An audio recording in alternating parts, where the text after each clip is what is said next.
Alright, so here's my rack assembly, which was broken right here. This was cracked. And this is before I owned my own TIG welder, so I paid to have a guy weld this. And I remember such a deal price he gave me on this was $70 cash.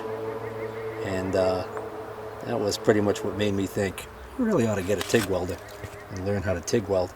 So I'll never pay for that kind of a job again. That kind of a job meaning, you know, having something like this done professionally when I could do it myself. So I don't question the integrity of the work. Sure hope it holds up.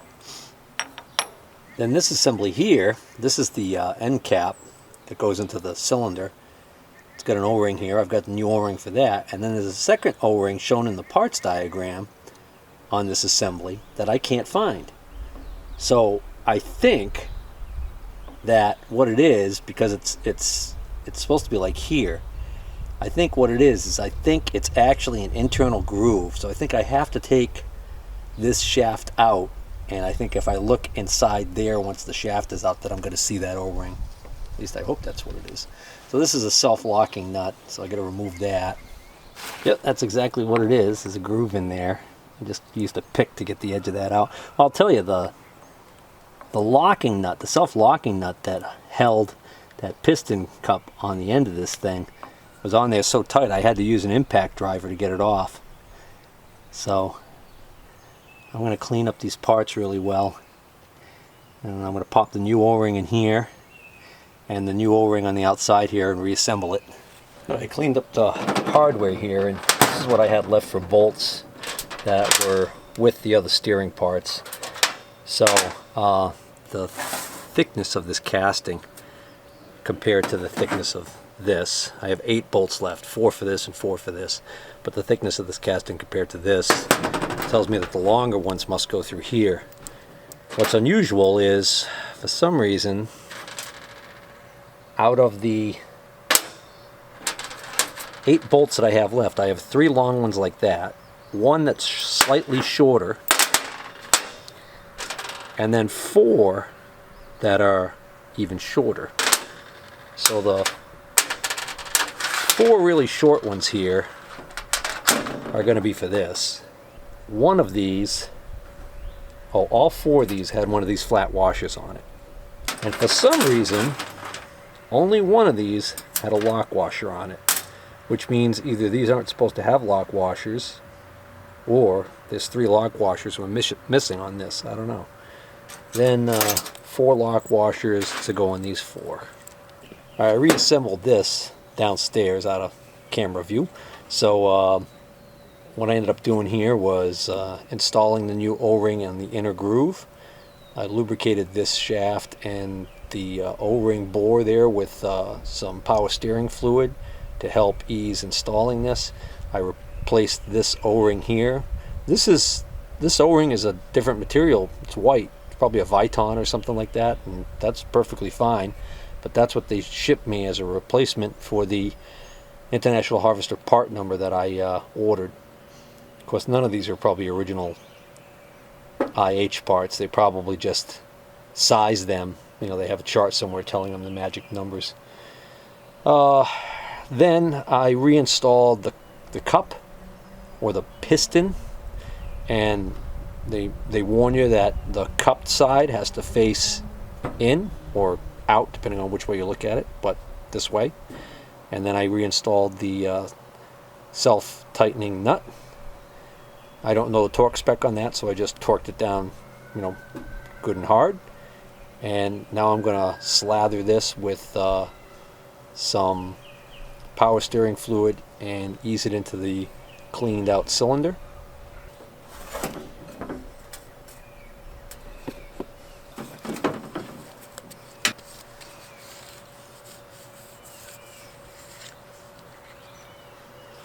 Just going to rotate these rings so that the gaps are away from each other. I don't know if that's critical or not, but that's what we do on piston rings on internal combustion engines, right? And a light coating to this O-ring. Help ease ease installation.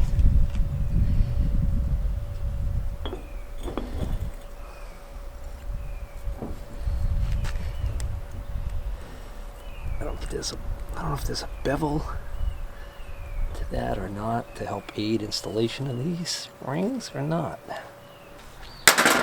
Yeah, I'm going to need a piston ring compressor on this thing. Well, I quickly had to abandon using this piston ring compressor because the problem is the height of this sleeve. If I put it on so that this is not interfering with this end plate part right here, there's no way that I can slide this in and then this thing's going to follow it. I can't get this out. So you can't use this type of a compressor on this because there's this flange here, so I can't just cover the whole thing. Not to mention I don't want to be compressing this O-ring and wrestling with it and possibly damaging it. So I've just been working at it with the screwdriver, and I got that first ring to go in. Now I'm working on the second one. Seems like the trick might be to actually tilt it and get one side in. So I got the first ring in. There we go. There's the second ring is in on this side. So now if I go, so what I'm doing is the gap is on the top right here now. So I'm working this side and this side. 90 degrees to the gap. Oh, so close, come on. Ah. All right, so since this side's not in, I think I got it. Yeah, all right. Whew. Great. Now I'm gonna reapply some power steering fluid to this O-ring so that I can seat that sucker.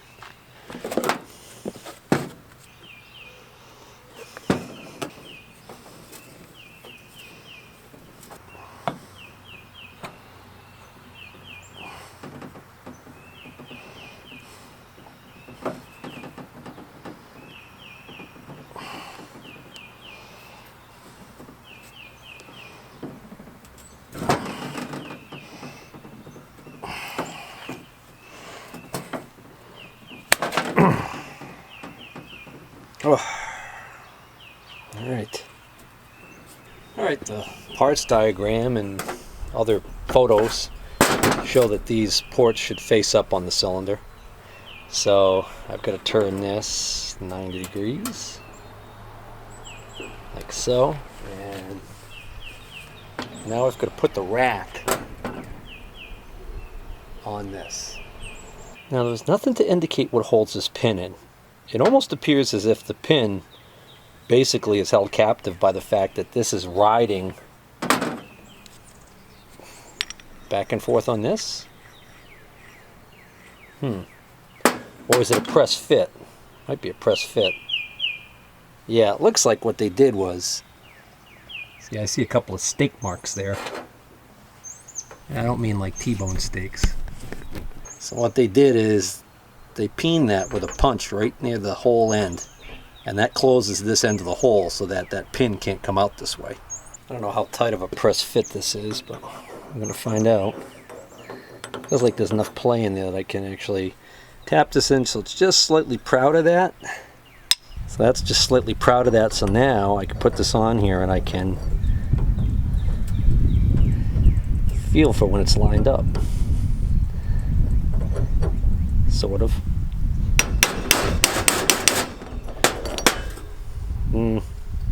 There is a area of built up metal there. I don't know if I should grind that off. Well, that's not even going to interfere with anything really. And I'm going to face that down so that my, oh, look at that damage there. So yeah, I wonder if that damaged area right there goes in far enough to damage that O-ring. Well, I hope not. Oh, look at that. It doesn't even want to go on this way. Too far?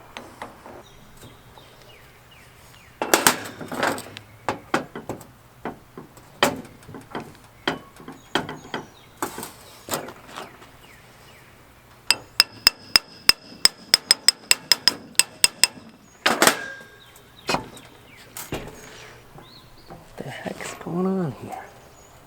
Oh. Oh, whoa. Okay, just discovered a problem with the repair. In order to make this strong after he welded this, he also welded it on the inside here. And that bead is actually interfering with, let's see, that bead is interfering with this edge right here.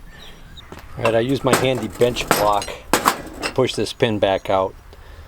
So now I can see whether or not I can get this to work with that bead in the way. Definitely not going to work there. So let's flip it over and see if it'll go this way.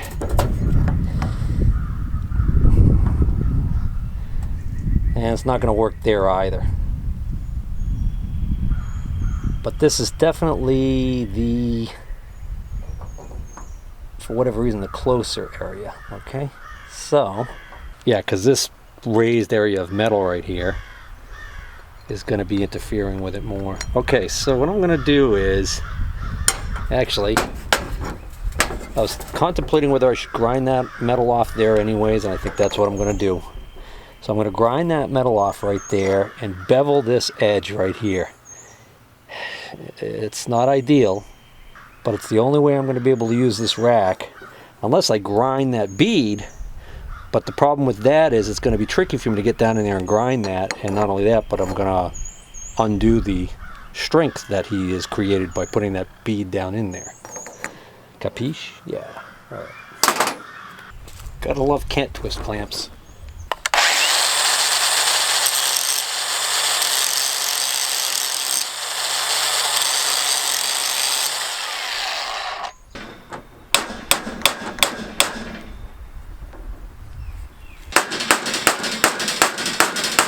Alright, took some not so gentle persuasion, but I was able to get that pin in, and I got it oriented the right way, teeth facing up. This is the top of the cylinder. So now, probably should have done this in the first place. I got to see whether or not I can get this assembly into the tractor, into the steering box, the way it is. In other words, I'm hoping it's not a situation where you're supposed to put this in first and then insert the pin. But that pin's driven in, so I don't think that's what they intended. I think it should be able to go in like this. I'm not even going to worry about what tooth is meshing with what right now, because this is just going to be a dry run to see whether or not the angle works. So that, because this is going to go in a downward angle so that it can go past some of the teeth, I think, and then tilt in. Oh yeah, that's actually incredibly easy. Surprised how easy that was, actually. There's a mile of room in there. Okay, all right. Looks like this hydraulic line is going to be hanging up on me, so I'm going to just take this line off, get it out of my way. I'm going to keep this other one on because it's a nice handle.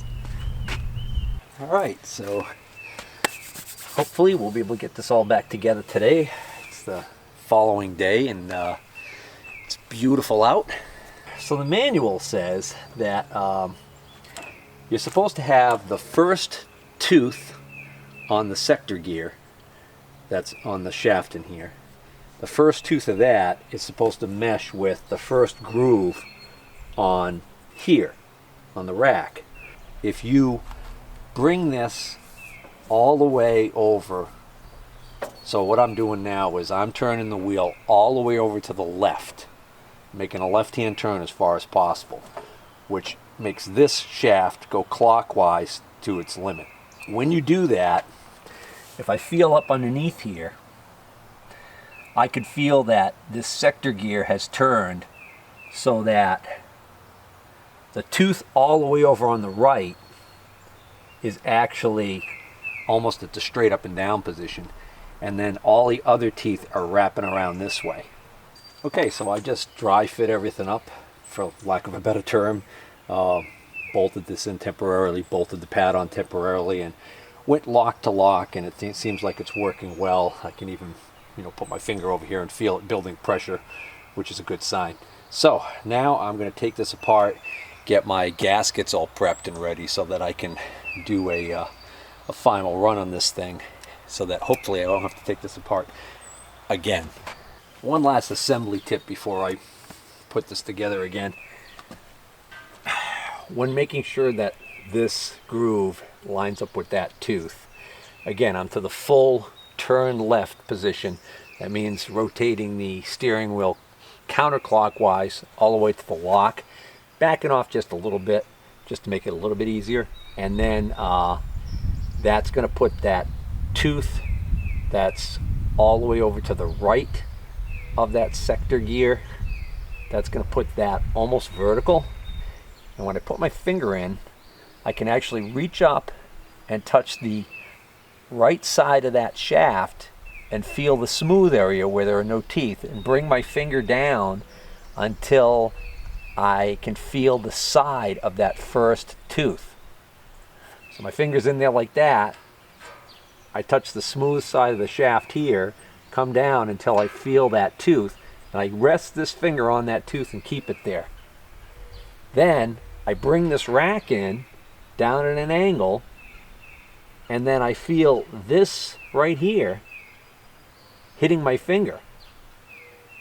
And then I just let that push my finger out a little bit, kind of like this, until this first groove drops onto that tooth. And at that point, I know I'm set. I know it's right where I want to be. Now, once I do that, I don't want to move the position of the steering wheel or anything until after I've got this this block on the bottom here that actually causes that mesh to happen, because I'm not sure whether or not this could move enough to actually pop out over to the next tooth. I don't want to find out, but that's just my tip, because you really can't, it's kind of hard to look up there and see, and besides, once this gets in there, it's kind of hard to see. You could put a mirror here too, I guess. That would also be helpful, but I could do it just by feel.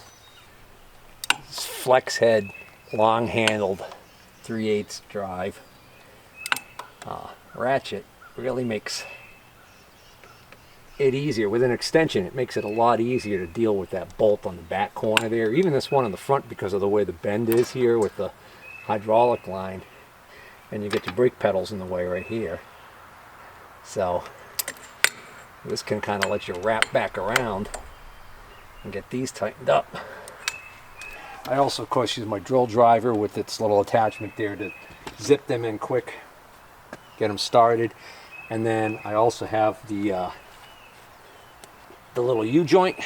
That's great too, because especially with the drill driver, the drill is kind of big and clunky, but with this attachment on there, I can get in there and tighten it right up.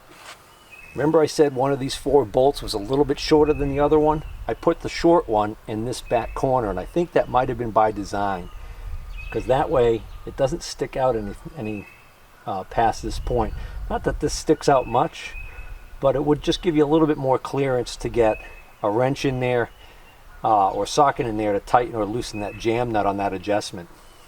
So that's my theory on why they did that, and I'm sticking to it. I got no other way to explain it. So the next thing I need to do is I need to put the lube in the gearbox. So of course the power steering works off the hydraulic system, but the gearbox still needs to be lubricated, and what this tractor originally called for was 90 weight gear oil. Now, that being said, there is a major debate online in numerous tractor forums about whether or not it's considered okay to pump this gearbox full of grease. And the grease that keeps coming up as being recommended is combine grease, or corn head grease, as I've seen it referred to, which sounds like the same thing to me. In other words, the really sticky grease that they use for lubricating those cutters, those corn head cutter mechanisms and stuff, right? So you'll see people argue that no, just replace the seals and put in the correct 90 weight gear oil and it shouldn't leak, and you've got guys testifying that they've done that and not had any leaks for years. But then you have the other side of the coin, which is guys who claim that almost every one of these tractors, after it left the factory, within 5 years that these gearboxes were leaking, and then the dealers would do service on them, and supposedly the dealers found that shortly after they did the repair, they would leak again, and they got sick of doing that, and so that the dealerships, the IH dealerships, actually started recommending going to loading these things with grease instead of 90 weight gear oil. So I'm sure if I just decide to pump this full of grease instead of put the gear oil in there, I'm going to have some guys that are going to be like, boy, that's a real Mickey Mouse hack job, sloppy way to do it. And there are going to be some guys that are going to be like, oh yeah, people have been doing that for years on these tractors, and it's not considered to be, such a taboo thing. So what I decided I'm going to do on this one is, since I do have new seals in this, actually I'm missing the seal on that side. I've got to see if I can find it and install it. But that's like the last thing I have left to do on this gearbox is install this seal on that side. Once I do that, I think what I'm going to do is I'm going to put the 90 weight gear oil in there. And then I'm going to wait and see, and if it leaks, then I'm going to load it up with grease. So when I first started working on this tractor several years ago, I knew a lot less than I do now. I got hosed on this seal because I bought this seal from an International Harvester dealer along with those gaskets and O-rings, some of them which looked like they were just generic stuck in a plastic bag that they hand wrote the International Harvester part number on. Anywho, this looks like a generic seal to me. And then what they did was, I'm pretty sure from what I can look at under magnification, that they took the time to rub off the original part number, that the OEM manufacturer's part number was on here, and they rubbed it off so that you couldn't see what it was. Because there's no numbers on this seal, but there's an area where it looks like there should be a number, and it almost seems like it's abraded. And I think that's what they did. And I don't remember what they charged me for this seal way back when, but if you go online right now, you could find distributors that are supposedly selling this seal by the International Harvester part number. And they are charging around $23 to $28 a piece for those seals. It's just a single lip oil seal. So the parts manual gives the original part number of 94073R91. And that's an International Harvester case part number. However, if you do a little bit of digging, you can do what I did, and you can find that there are websites that will actually tell you that that seal, that IH seal, is in fact a Timken part number 323138. So now I plug in Timken 323138 into Google, and of course Motion Industries comes right up and says that they have that seal, and what they do is they then give me the dimensions of the seal. And by the way, they have them for $10.24, and I might even be able to find it cheaper than that somewhere, but just letting you know right off the bat, we got a big price drop there, and that's, a genuine Timken Nationals seal, which I'm going to take the measurement on the other side. Alright, so according to this website, it's saying that this seal is for a 1.375 inch shaft. So I just set my dial calipers to 1.375, and yep. And then just double check the bore. I'm sure it's going to be fine. And it says the bore is a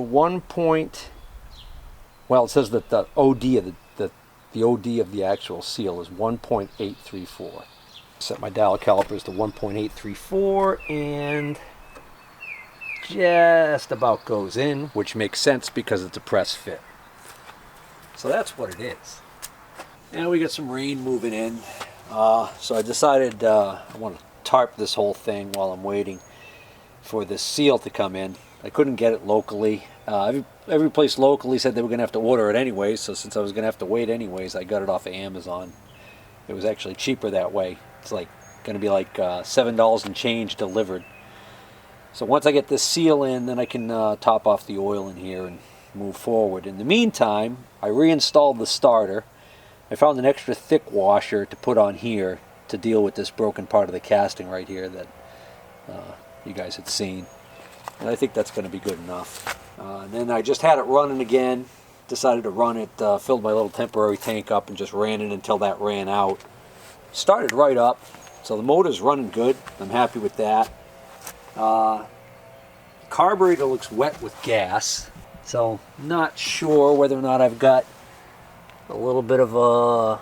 I think what that is actually, I think it's where this line screws into the body of the carburetor. I think that's where what that leak is, so I'm not too concerned about that. And the casting is so porous, it's wicking up the gas and making this whole area look wet.